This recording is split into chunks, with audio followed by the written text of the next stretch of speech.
Hola, ¿qué tal? Un gusto saludar a todos. El día de hoy presentaré mi tesis de la maestría en docencia de la educación tecnológica, el cual se titula El aprendizaje de las ciencias físicas mediante el descubrimiento guiado. Esta tesis, esta investigación se desarrolló hace ya más de 20 años, ¿sí? En el Instituto Tecnológico Superior de Lerdo. Es una institución educativa de nivel superior o a nivel profesional, en la carrera de ingeniería industrial, básicamente con dos grupos, haciendo un comparativo de estrategias, de estrategias o métodos de aprendizaje. ¿Sí? Quiero destacar que esta tesis se desarrolló desde 1998 al 2000 aproximadamente, pero se presenta en el 2005 por razones que la Dirección de Profesiones pues dictó posteriormente a la institución para poder ser válida, ¿sí? Entonces voy a hacer esa presentación de una manera didáctica mediante el apoyo de una presentación en diapositivas. Bien, esta es la presentación que yo desarrollé hace ya más de 20 años y pues bueno, voy a presentarla tal y como la hice en aquella ocasión. Sí, este se llama el aprendizaje de la ciencia física mediante el descubrimiento guiado. Quiero comentar que en el aprendizaje por descubrimiento, pues básicamente existen dos tipos de aprendizaje por descubrimiento. Uno es el autónomo y otro es el descubrimiento guiado. El descubrimiento guiado, pues es el que es, de alguna manera implica didáctica, donde se guía al alumno o a los alumnos. Esta tesis se desarrolló para poder obtener el grado de maestro en docencia de la educación tecnológica. Muy bien. Presenta a su servidor, el maestro Javier Solino Yola. Pero miren, el modelo académico del Instituto Tecnológico Superior de Lerdo básicamente pues implica una serie de fases para poder ingresar a la institución, desde un examen de admisión, desde un curso propedéutico, luego ya viene toda la parte que implica el modelo curricular, ¿sí? Que implica docencia, materias en este caso de ciencias básicas, materias de especialidad y materias optativas. Hay otros dos procesos que implican investigación y vinculación, donde el alumno hace sus prácticas profesionales y también hace un servicio social y posteriormente accede tiene el derecho a titularse, ¿sí? Obtener un título y una cédula profesional. Para este caso, pues yo voy a destacar la parte de docente, que implica pues una investigación en el aprendizaje y concretamente en las ciencias, sobre todo en las ciencias físicas. Para esto me ubicaré en un área de las ciencias físicas que es la electricidad y magnetismo, que es una materia que su servidor impartió, por ser docente de esa asignatura y pues por tener una experiencia tanto académica. Soy ingeniero industrial en electricidad, tengo una maestría en ciencia de la ingeniería eléctrica y a su vez tengo una maestría en docencia de la educación tecnológica. Y pues una serie de experiencias que he tenido también profesionales en el ámbito industrial que destacan lo que es la ciencia aplicada, ¿sí? Bueno, esta investigación se realizó en el periodo de enero-junio 2000. De hecho, hay muchos eventos previos a esto. Ahorita estoy destacando básicamente ese periodo porque fue cuando se aplica ya de manera formal. Pero desde el 98 ya había estudios sobre cómo se enseña ciencias, ¿sí? Por su servidor. Muy bien. Bueno, miren, el proceso que yo seguiré para poder hacer esta presentación, básicamente lo podemos conseguir bajo una serie de pasos que parte desde concebir una idea, plantear un problema, el cual tiene un objetivo, una pregunta de investigación y una justificación.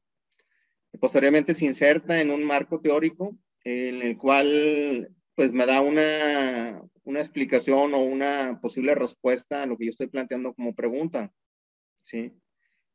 También define una investigación, básicamente en sus 4 niveles, pues de lo que implica una investigación formal, yo voy a abarcar hasta el nivel descriptivo, pasando por el exploratorio, porque pues en la institución era la primera investigación que se hacía, entonces adquiere esa categoría de exploratoria, pero también es descriptiva, porque utilizo elementos que de alguna manera me dicen lo que pasó cuando yo aplique ciertas estrategias metodológicas y las cuales describo en esta investigación. Sí, tiene algunos elementos en un nivel correlacional porque sí está analizando variables, sí, pero no llegando a un nivel de profundidad. No es explicativa porque no estoy explicando, diciendo, bueno, las causas que ocasionan el problema de una manera muy profunda o muy compleja, ¿sí? Básicamente por eso cae dentro del nivel descriptivo. ¿Se formula una hipótesis? Sí, sí es una tesis que formula una hipótesis. Es una hipótesis explícita en el cual hay variables y, bueno, se definieron variables, ¿sí? Hay un diseño y desarrollo, el cual es una investigación de tipo experimental porque se aplican estrategias a grupos de forma experimental para ver un efecto y se desarrollan instrumentos de captación de información, diagnósticos, luego durante el proceso para llegar precisamente a conclusiones y poder decir si la hipótesis se valida o no se valida. Bueno, pues hay un análisis de datos desde el punto de vista cuantitativo, hay unos datos sobre todo en estadística descriptiva básica, que implica promedios, sobre todo lo que es ganancia de aprendizaje en las ciencias, a partir de las estrategias que se aplican, y también hay una descripción de tipo cualitativo, ¿sí? Donde se va describiendo de manera cualitativa, pues, por qué se obtuvo mayor ganancia de aprendizaje.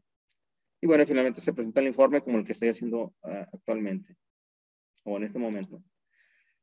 Bueno, miren, esta investigación hace como una idea de su servidor que se planteó precisamente, no nada más de manera personal.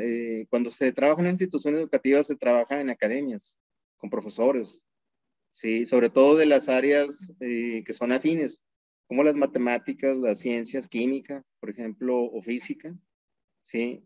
Que son las materias que de alguna manera son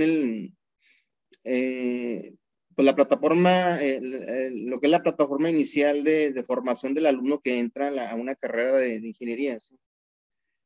Era muy común en esas academias, pues, al reunirnos, que se destacaban, sobre todo en algunos profesores, donde decían que los alumnos no cumplen con un perfil para estudiar una carrera que se fundamenta en las ciencias físicas. Otras decían que los alumnos tienen malos hábitos de estudio. Otros que los alumnos no cuentan con los requisitos previos de las materias de ciencias físicas. ¿Sí? Si se digan esos tres elementos que estamos ahí diciendo como causas, pues bueno, son prácticamente ya están dándole una solución al problema, ¿no? Y pues a lo mejor sería que esos alumnos no, que estuvieran en esa condición no estuvieran estudiando una carrera, pero no se trata de eso. O sea, en didáctica o cuando estamos tratando de solucionar un problema de tipo educativo, sobre todo el aprendizaje, ese tipo de causas o de posibles situaciones que pudieran estar restringiendo el aprendizaje del alumno, pues no te sirven de nada porque le estás dando una solución. O sea, estás dejando de lado el problema. ¿Sí? O sea, no te compete a ti solucionar. En cambio, su servidor, bueno, ya por la formación que tuvo precisamente en la maestría y en diplomados de docencia, sí, pues plantea una situación que tiene que ver con métodos de enseñanza, los cuales hasta ahora empleados en la ciencia y la física pues han sido deficientes, ya que no favorecen el desarrollo del pensamiento formal. Muy bien. Básicamente los métodos que yo voy a plantear en esta investigación, o planteé más bien, tienen que ver con métodos de didáctica tradicional, ¿sí? Que implican una secuencia lógica y psicológica también del alumno. El primer método se llama ERA, es un método que su servidor aprendió en un diplomado de docencia y pues de alguna manera implica 4 fases, la cual es la explicación, la siguiente fase es la implicación, luego la reorientación y luego la aplicación. En la explicación básicamente es pues el profesor expone conceptos, ¿sí? Principios, leyes, etc. En la implicación ya, al decir implicación, aquí ya estamos haciendo que el alumno participe precisamente con cuestionamientos, con situaciones en las cuales no le quedaron claras las explicaciones que inicialmente hace el profesor. De esa manera el profesor se da cuenta y pues hace una reorientación, que significa volver a hacer explicaciones a través de analogías o nuevas explicaciones que de alguna manera hagan que los conceptos queden claros como se plantearon desde un principio, ¿sí? Ya una vez que ya se logra eso, pues entonces viene la fase de aplicación, donde implica pues que se desarrollen ejercicios, o se apliquen los conceptos a situaciones que impliquen una situación que requiera de ello. Bueno, el otro método, el cual se va a destacar precisamente en esta tesis, se llama método ciclos de aprendizaje. Esto es una metodología a diferencia de la anterior. Es una metodología que sí está orientada hacia el aprendizaje por el descubrimiento guiado, muy utilizado precisamente en la enseñanza de las ciencias. Básicamente consta de 4 fases, el cual implica un diagnóstico, una exploración, como segunda fase, una tercera fase, una invención o descubrimiento también. Ahí es donde se destaca lo que es el descubrimiento. Luego viene la parte de aplicación, ¿sí? En el diagnóstico, pues se implica partiendo de los conocimientos previos que el alumno tenga, ¿sí? Para poder saber si el método se puede aplicar. Si el alumno tiene conocimientos previos sobre cierta situación que se quiera enseñar, por ejemplo, un principio de física, una ley de física, alguna situación, algún concepto, pues es necesario diagnosticarlo. Si el alumno no tiene los elementos de esos conocimientos previos, entonces sí se puede aplicar. Si tuviera los conocimientos previos bien consolidados, pues no es necesario que apliques esta metodología. Entonces mejor aplica otra metodología como la anterior, que es la metodología EIRA, ¿sí? Bueno, en el diagnóstico básicamente nos damos cuenta de ello. Y finalmente, pues sabíamos precisamente a partir del diagnóstico si podíamos incursionar en este método. Una vez que ya teníamos claro que el alumno podía incursionar en este método, entonces se pasaba a la fase de la exploración. Aquí implicaba una planeación primeramente, un diseño de ambientes de aprendizaje, en un laboratorio de ciencias, ¿sí? Con instrumentos didácticos reales de laboratorio. Igual hoy en día que avanza mucho la tecnología, bueno, se puede hacer con instrumentos digitales, ¿sí? Pero la idea principal de esto, incluso hoy en día, yo podría destacar y promover más que sea una exploración real física, ¿sí? Que sea activa, ¿sí? Donde el alumno se le realiza una serie de actividades de alguna manera por un diseño instruccional que uno planea y le plantea al alumno, sobre todo en trabajo en equipo, para que él posteriormente pueda llegar a una fase de invención o descubrimiento. Sí, una serie de actividades que está en la que está interactuando con sistemas físicos, ¿sí? Entonces él puede llegar a que invente o descubra un principio de física, aunque no sea completo, puede ser parcialmente, o una ley de física, ¿sí? Puede ser parcialmente, no necesariamente completa, o sea, sería muy difícil que lo hicieran completamente, ¿sí?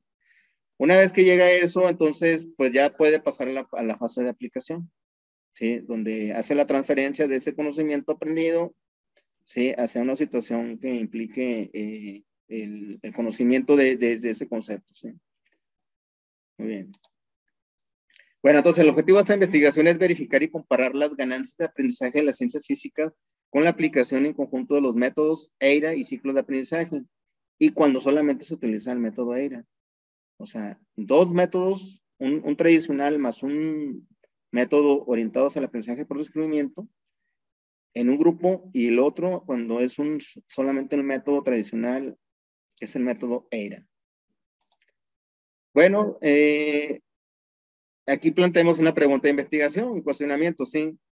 Y la pregunta es, ¿se obtiene mayor ganancia de aprendizaje de las ciencias físicas cuando se aplican los métodos EIRA y ciclos de aprendizaje que cuando solamente se utiliza el método EIRA? ¿Sí?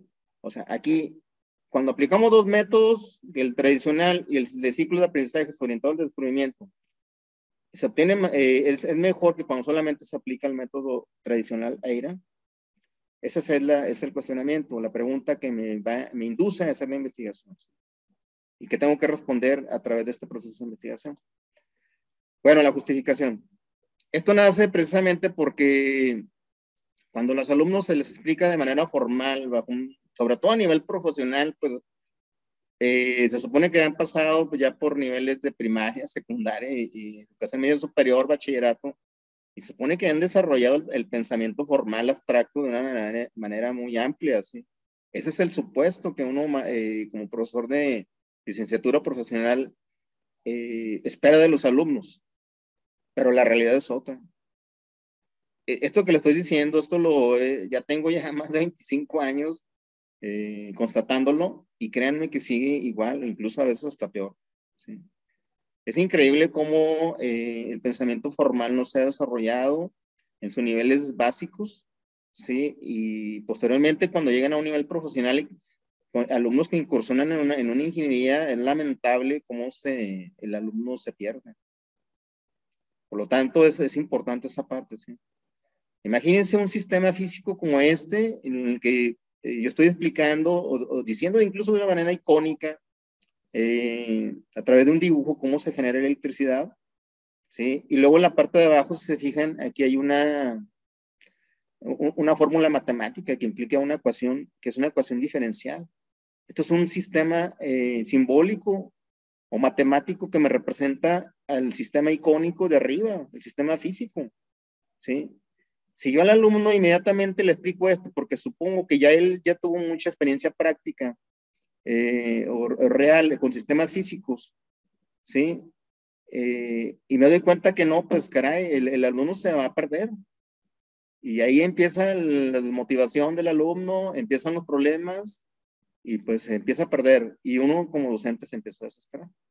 Entonces es importante precisamente tomar en cuenta esto para poder incursionar de una manera pues lo más asequible, ¿sí?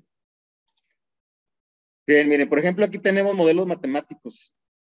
Uno a nivel profesional, ya los sistemas físicos pues, los presenta mediante modelos matemáticos. Estos que están aquí son modelos matemáticos que de alguna manera corresponden a un sistema físico. Algunos, como el que estoy mostrando aquí con el cursor, son sistemas, modelos matemáticos abstractos ya un poco más sencillos, pero imagínense estos que están acá, pues son más complejos, ¿sí? ¿Sí? Y todos provienen de un sistema físico. De hecho, todos los modelos matemáticos provienen de situaciones reales o físicas, porque es un lenguaje abstracto que implica el pensamiento formal, ¿sí? Bueno, para esto, bueno, es necesario entonces saber cómo aprenden los seres humanos, sobre todo en ciencias.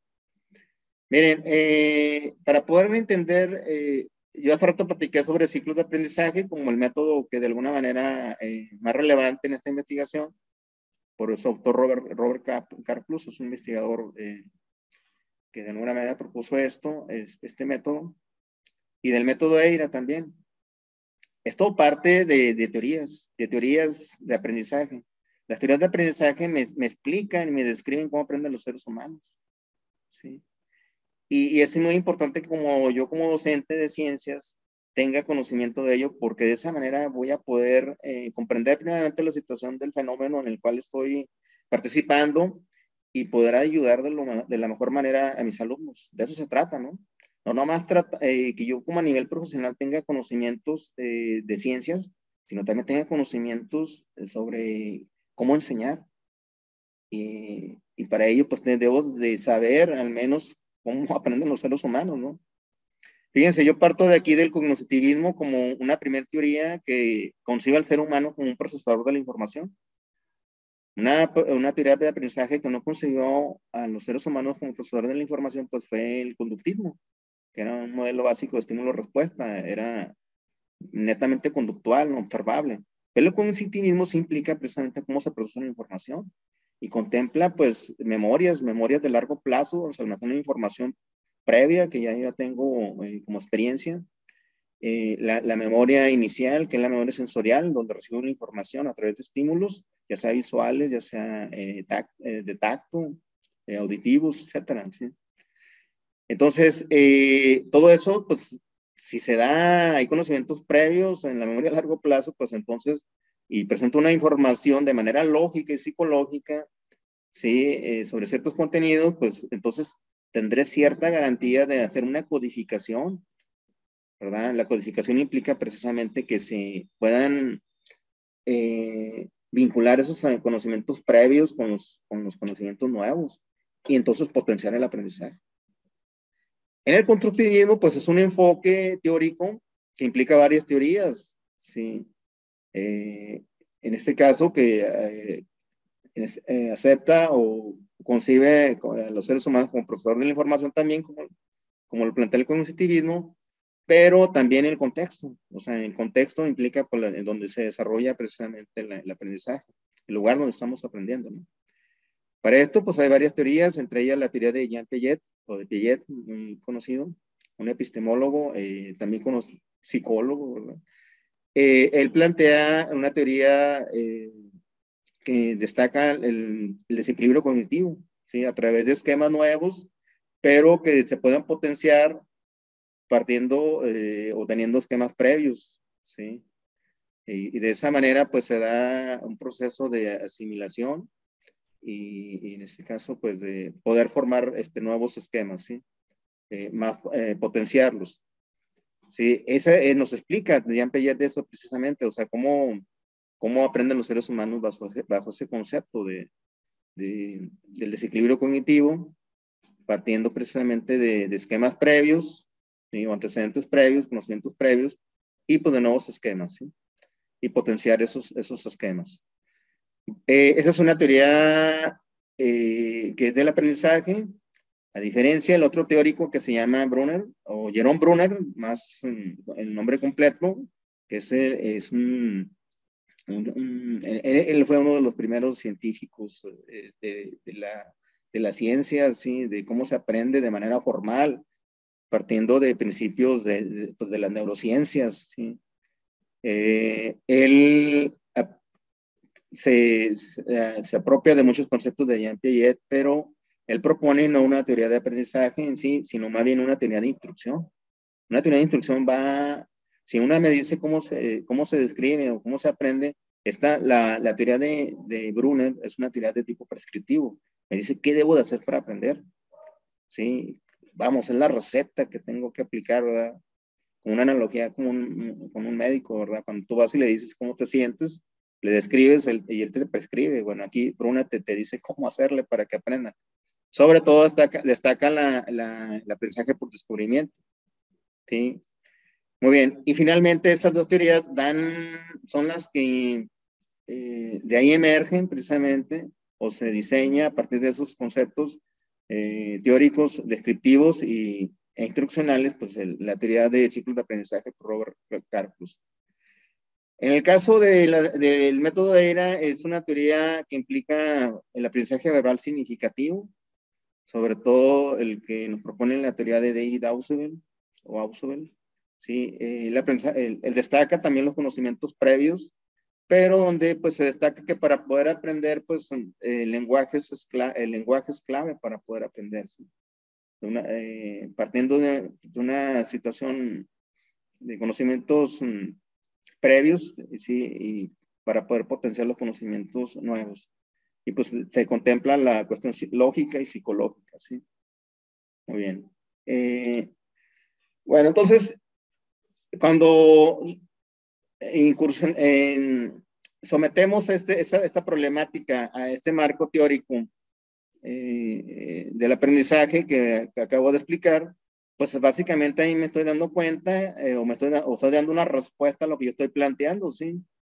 Por lo tanto, yo puedo afirmar, ¿sí? Desde manera teórica o desde el punto de vista teórico, sobre ese cuestionamiento que yo me planteé, que sí se obtiene mayor ganancia de aprendizaje de las ciencias físicas cuando se aplican los métodos AIRA y ciclos de aprendizaje, que cuando solamente se utiliza el método AIRA.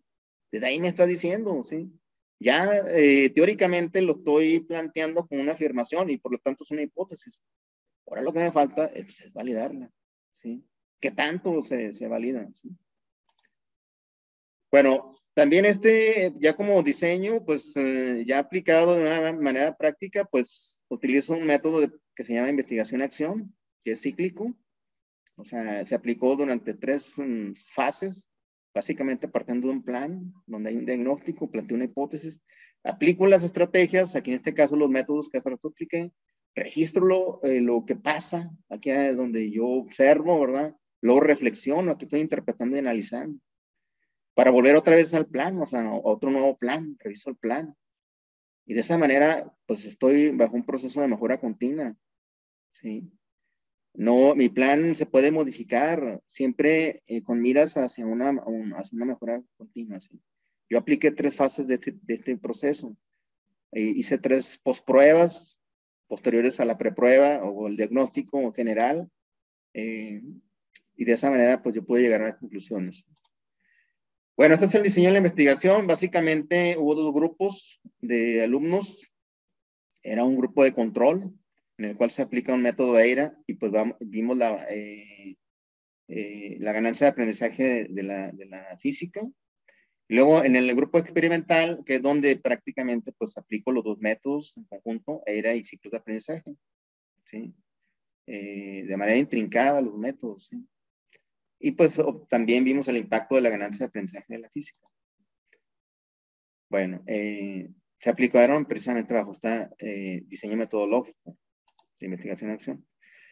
Bueno, el diagnóstico. Básicamente el diagnóstico que se desarrolla como estrategia previa para saber bajo qué condiciones voy a empezar un proceso, fue básicamente bajo estos dos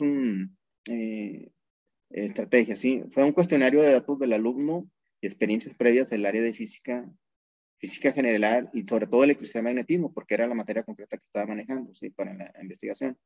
Aquí yo preguntaba, pues, de qué escuelas venían de escuelas de bachilleratos generales o bachilleratos técnicos, y pues algunos venían de áreas de bachilleratos técnicos que estaban muy relacionados con la electricidad y magnetismo, como técnicos electrónicos, por ejemplo, técnicos electromecánicos, ¿sí? O técnicos en refrigeración, por ejemplo. Estos traen mucha experiencia ya sobre esta materia, pues tienen mejores condiciones de incursionar precisamente en las áreas de ciencias físicas, sobre todo en las que implican la electricidad y magnetismo, ¿no?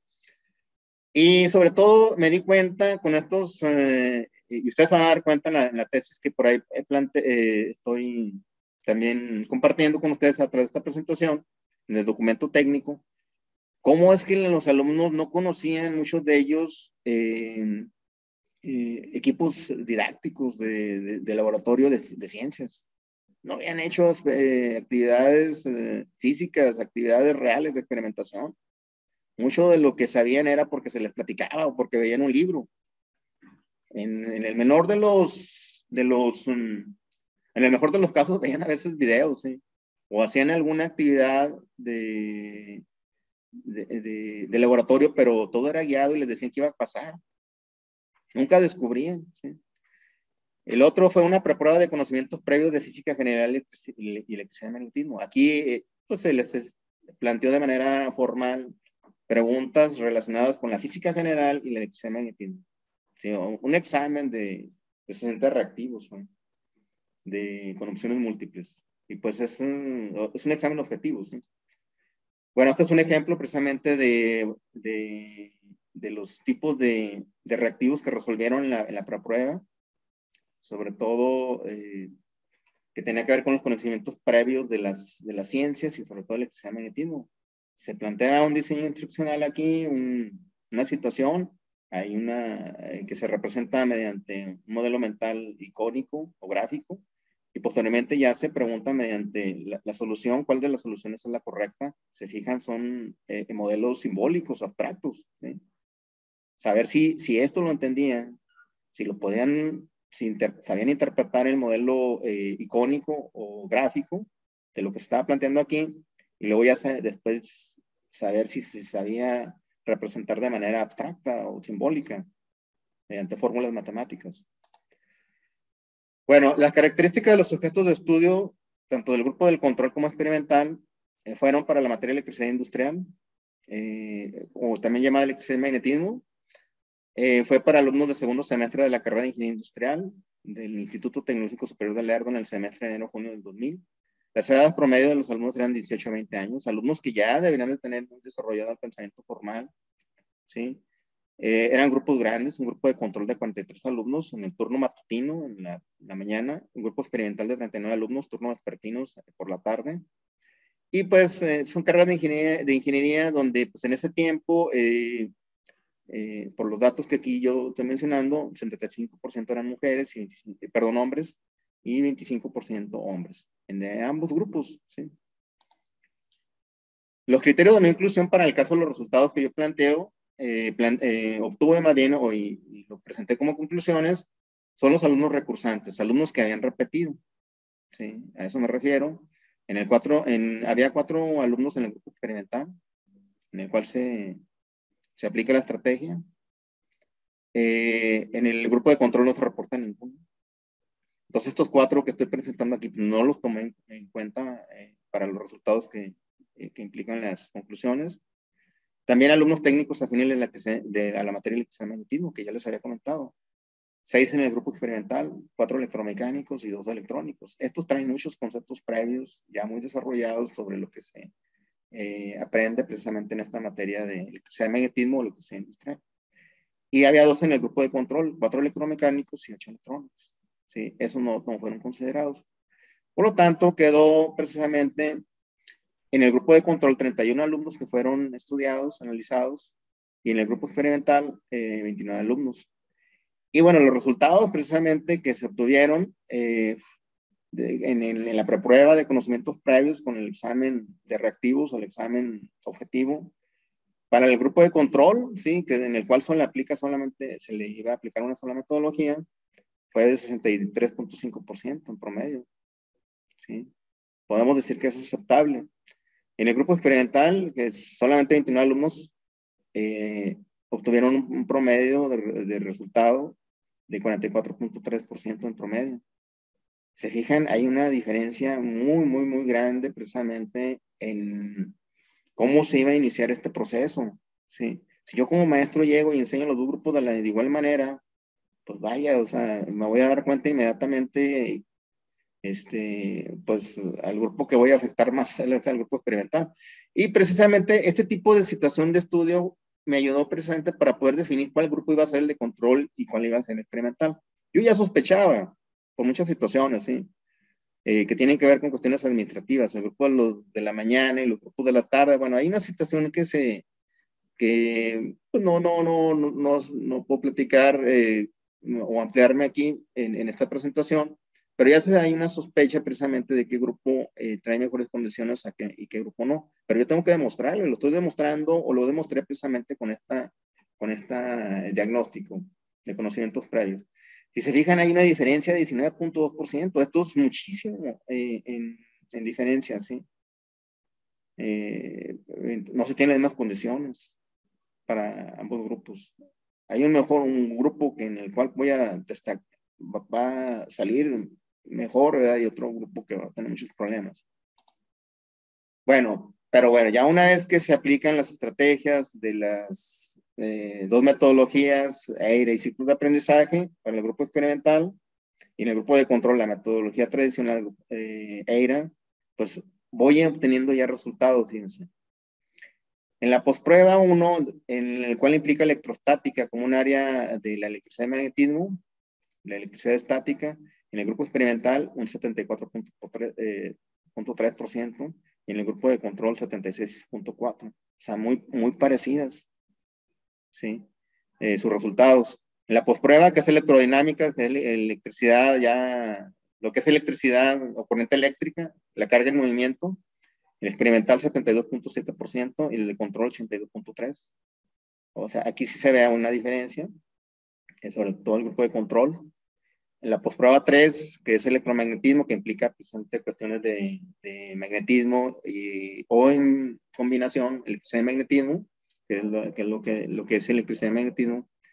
El grupo experimental obtuvo un 78.2% una vez que se aplican las estrategias y se aplica el examen de conocimientos ya posteriores, una vez que se aplica las estrategias, y en el grupo de control 80.1%.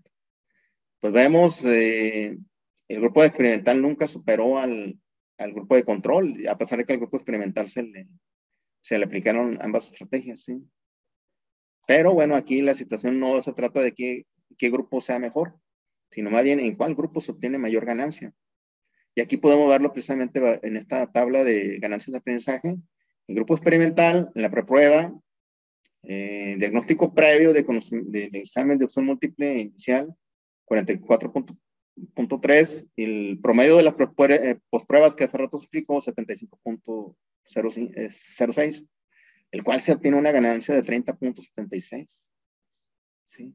En el de control, la preprueba era 63.5 como conocimientos previos a todo el proceso, luego ya en las pruebas, una vez que se aplica la estrategia de EIRA, 79.56, una ganancia precisamente de aprendizaje del 16.06%. Sí, fue menor, pero bueno, aquí no significa que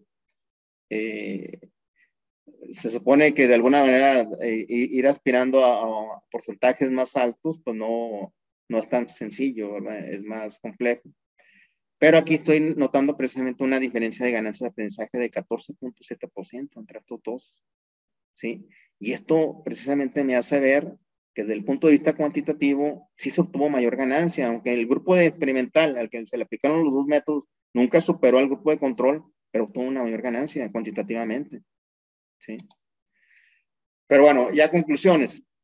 Como pudimos observar, aunque el grupo experimental no superó al grupo de control en el promedio final, sí se obtuvo una mayor ganancia de aprendizaje en el grupo experimental. El 14.7% de ganancia adicional que el grupo experimental obtuvo con respecto al grupo de control es muy significativo para garantizar en cierta medida que la estrategia adicional de la metodología ciclos de aprendizaje sí tuvo un efecto positivo cuantitativamente. Aquí entramos a otro tipo de ganancia que es de tipo cuantitativo, ¿sí? ¿Sí? Y lo digo de esta manera, dice, otro tipo de ganancia de aprendizaje que no se muestra en tablas es la oportunidad que se da a los alumnos de experimentar de manera más significativa y real mediante las experiencias orientadas al descubrimiento guiado, mismas en las que podemos describir al estudiante como un ser activo, mucho más activo que pasivo, ¿sí?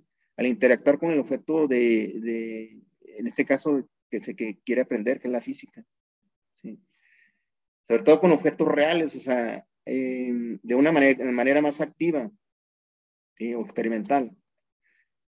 También, otras conclusiones, cabe destacar que la metodología EIRA, que es la metodología tradicional, jugó un papel muy importante antes y después de la aplicación de la estrategia. Por un lado, ayudaba a regularizar los conocimientos previos, de manera verbal se explicaba, y por otro lado, profundizaba los contenidos temáticos. Esto significa que ambas metodologías fueron muy complementarias para el proceso de enseñanza de la materia. Bueno, de los resultados obtenidos para poder profundizar y obtener resultados más relevantes en los que podamos hacer inferencias más precisas para una próxima investigación, es recomendable que se capacite a los profesores que integren la Academia de Ciencias Básicas, ¿sí? Matemáticas, química o física, mediante estas metodologías propuestas, para que sean ellos mismos los que, mediante una investigación con un enfoque participativo o colaborativo en academias, compartan sus experiencias y de esta manera se vayan formando en la didáctica de las ciencias básicas, ¿sí? Muy bien. Entonces ahí se valida la hipótesis, cuantitativamente y cualitativamente. Se valida parcialmente, yo no digo que contundentemente, pero sí hay resultados significativos que me están diciendo que sí es mejor, ¿sí? Cuando se aplican los dos métodos. Bueno, aquí tenemos una serie de registro fotográfico de los alumnos precisamente en esas experiencias activas, reales, experimentales, ¿sí? Por ejemplo, es el caso de electrostática, ahí se ven los alumnos interactuando. La participación del docente prácticamente era mínima. Yo les daba todo el diseño instruccional y les organizaba los materiales, los equipos. Incluso muchos equipos fueron diseñados por su servidor. La institución era nueva, casi no teníamos equipos. Y entonces fueron diseñados por su servidor, fueron equipos pues, muy convencionales, pero que de alguna manera ayudaban bastante, ¿sí? Bueno, tenemos el caso pues, aquí de electrostática, otra fotografía, otro registro gráfico. En el caso de electrostática, los grupos aquí se ve la interacción, con cómo interacciona, cómo se percibe su interés sobre los sistemas físicos con los cuales están interactuando, ¿sí? Aquí ya están precisamente en la fase de descubrimiento, alumnos que están escribiendo o registrando sus descubrimientos y proponiéndolos, ¿sí? O sea, lo que descubrieron precisamente en esas, bajo esa incursión estratégica. Bueno, aquí también, por ejemplo, pues hubo, en el caso del método de EIRA, no significó que yo no hiciera experimentos. Aquí más bien yo los realizaba y los exponía, ¿sí? Pero era muy expositivo. Y prácticamente les decía qué iba a pasar, ¿sí? No significa que sea malo este tipo de método, sino que es un tipo de método que de alguna manera pues, es rápido y pues ilustra, al menos de manera verbal, lo que puede pasar en una situación de un sistema físico. Bueno, aquí pues también una fase, un registro gráfico de cuando se les aplicaban los exámenes. Sí, aquí está también cuando se hacían prácticas ya con electrodinámica, utilizando aparatos de medición como el multímetro. Aquí está en la fase de electromagnetismo, interactuando con sistemas físicos como los imanes o electroimanes o sistemas que implicaban ese tipo de fenómeno. Y bien, pues aquí viene la bibliografía de algunas referencias informáticas de la tesis. ¿Sí? Aquí tengo una dirección electrónica en la red social de Ledger y Script, que es una red social que se fusionó sobre la presentación. Aquí está el link, sí, pero aquí está un código QR para poder acceder. Ustedes pueden apoyarse con su celular para poder acceder a esa presentación que estoy haciendo ahorita en diapositivas. Pueden acceder a todo el documento de mi tesis precisamente también a través de la dirección electrónica que estoy aquí señalando o también a través del código QR que está aquí. Bueno, y también los invito a que visiten mi blog de divulgación de la didáctica de las matemáticas y las ciencias. Aquí encontrarás en este espacio virtual pues diferentes recursos didácticos para la promoción de la enseñanza y el aprendizaje de las matemáticas y ciencias, creados por su servidor, el maestro Javier Solís Noyola. Hay más de 550 objetos de aprendizaje en los cuales te pueden ayudar a ti como maestro a poder hacer tener un mejor desempeño en tu aula, ¿sí? O con tus alumnos, ya sea incluso de manera presencial o virtual.